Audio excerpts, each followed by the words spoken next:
സ്വന്തം അമ്മയെ, ജന്മം നൽകിയ അമ്മയെ കൊലപ്പെടുത്തിയതിനു ശേഷം മകൻ ആത്മഹത്യ ചെയ്തിരിക്കുന്നു. സമൂഹം എത്തി നിൽക്കുന്ന വലിയ അപകടകരമായ ഒരു അവസ്ഥയുടെ സൂചന കൂടിയാണ് ഇത്തരത്തിലുള്ള ക്രൂരമായ, നിഷ്ഠൂരമായ കൊലപാതകങ്ങൾ.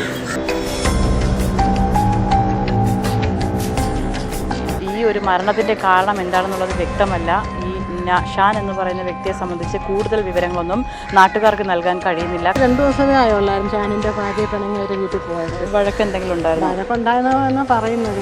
ഈ മയക്കുമരുന്നിൻ്റെ ഉപയോഗം കൂടുന്നതുകൊണ്ടാണ് ഇത് സംഭവിക്കുന്നതെന്നാണ് എനിക്ക് തോന്നുന്നത്. കാര്യം അത് പോലീസിൻ്റെ ഭാഗത്തുനിന്ന് ഞാൻ അറിയാൻ കഴിഞ്ഞത് അവിടുന്ന് ഇതിൻ്റെ സാധനങ്ങൾ കണ്ടെത്തിയിട്ടുണ്ടെന്നാണ് അറിയാൻ കഴിഞ്ഞത്. രാവിലെ ഇവിടെ നിൽക്കുന്നതായിട്ടേ കണ്ടോളായിരുന്നു. ഇല്ലാതെ അന്നേരം ഒരു പ്രശ്നമായിട്ടുള്ള ഒന്നും നമ്മൾ ഒന്നുമില്ല. സ്വന്തം അമ്മയെ കഴുത്തറുത്ത് കൊലപ്പെടുത്തിയ ശേഷം ഒരു മകൻ ആത്മഹത്യ ചെയ്തിരിക്കുന്നു. കൊല്ലം ജില്ലയിലെ കൊട്ടിയം തഴുത്തലയിലാണ് സംഭവം നടന്നിരിക്കുന്നത്.